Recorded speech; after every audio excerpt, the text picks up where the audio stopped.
what's going on, everybody? This is Joe Biggs, and guess what? You're seeing a Proud Boys leader announcing plans for January 6th. This time, and you know who it is when I say we, but this time we're not going to be wearing the colors that you're used to seeing us in. Nope. This time, myself and other leadership have decided we're going to go incognito. We're going to be blending in, weaving in and out like a motherfucking old lady with some goddamn pins in her hand, making a goddamn sweater. You ain't going to know who the fuck it is standing beside you. It could be Antifa. It could be me. Joe Biggs is one of 5 Proud Boys now charged with sedition for their roles on January 6th. The group was among hundreds of rioters who stormed the Capitol that day. But you wouldn't really know it from the footage. Because, just as Biggs outlined, they deliberately tried to blend in with the crowd. But building on the work of online researchers, the New York Times spent months finding Proud Boys in videos of January 6th. Our analysis shows, for the first time, how central they were to the Capitol attack. We'll reveal how again and again they instigated critical breakthroughs around the Capitol by repeating the same tactics. Target an access point, rile up the crowd, join the violence, and reassess if police resist them. We combed through dozens of court records that included thousands of their text messages that show how Proud Boy leaders crafted a chain of command specifically for January 6th. Our investigation traces how an organized and violent group with a history of supporting Donald Trump came to his aid as he desperately tried to cling to power. This is exactly what was feared. And were catalysts in a vicious attack on American democracy. Repeat after me. I am a Western chauvinist. This is Enrique Tarrio, leader of the Proud Boys. I refuse to apologize for creating the modern world. The group is notorious for street brawling and facing off against far-left activists known as Antifa.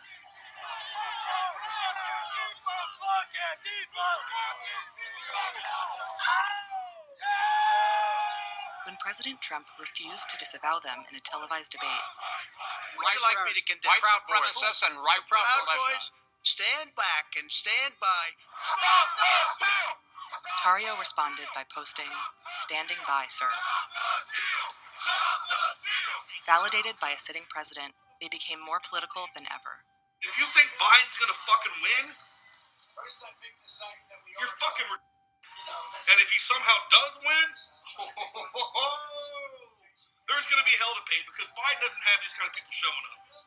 I'm going to tell you right now, this guy is the epitome of leadership. When Trump first advertises a January 6th rally in D.C. and says it will be wild, Proud Boy leaders immediately put a plan in motion and assemble a special unit for the day.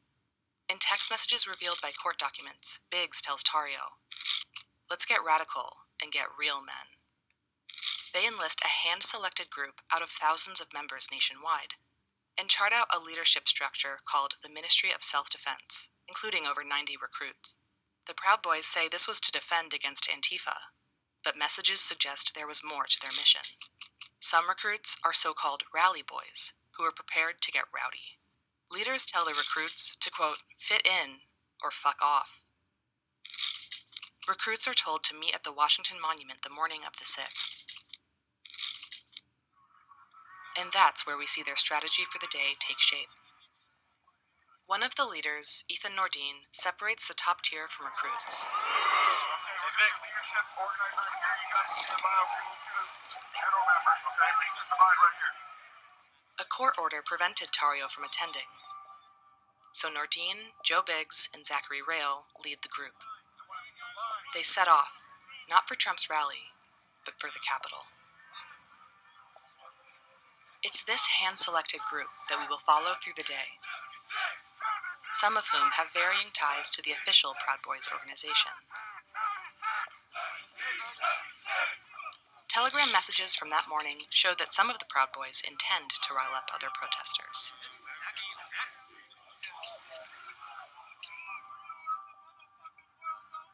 A pep talk from Joe Biggs gives a preview of what's to come.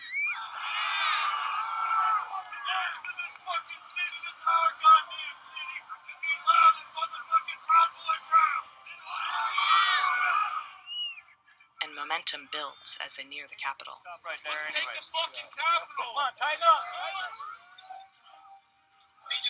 The first time we see the Proud Boys' tactics at play is just 15 minutes before Congress is set to begin certifying the election results. They target an access point here on the west side of the Capitol and begin to rile up the crowd. Until now, protesters have stayed behind police lines. In minutes, that changes.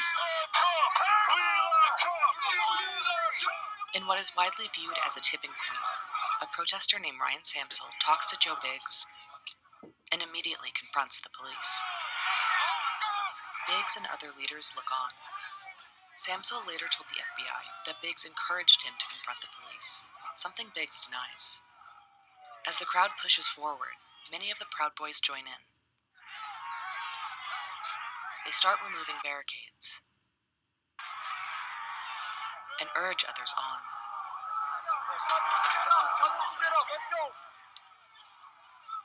A chain reaction has been set off. The attack on the Capitol has begun. And Proud Boys lead the charge, removing more barricades at the next police line. They scuffle with officers and break through the line again.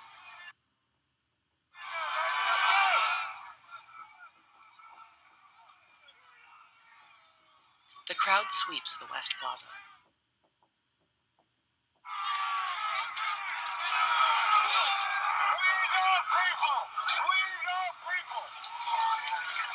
For the next hour or so, police will try to hold off these rioters, including Proud Boys, from storming the building. Proud Boys make up a significant portion of the front line here. The time spent months analyzing this scene to locate them, and there are likely more than we found. Many worked as teams, like this group in tactical gear, and these marked with orange. But to blend in, most Proud Boys are deliberately dressed in plain clothes instead of their signature black and yellow.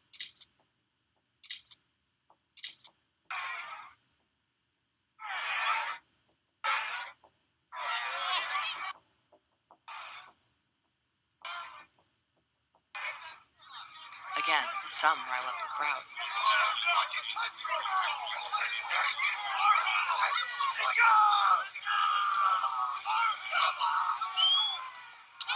Others clash with officers.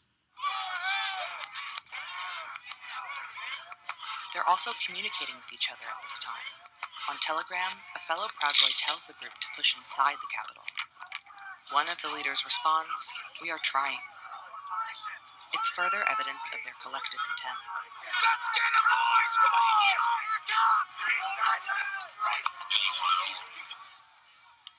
But they change their approach when police with riot control weapons arrive and restore some control of the terrace.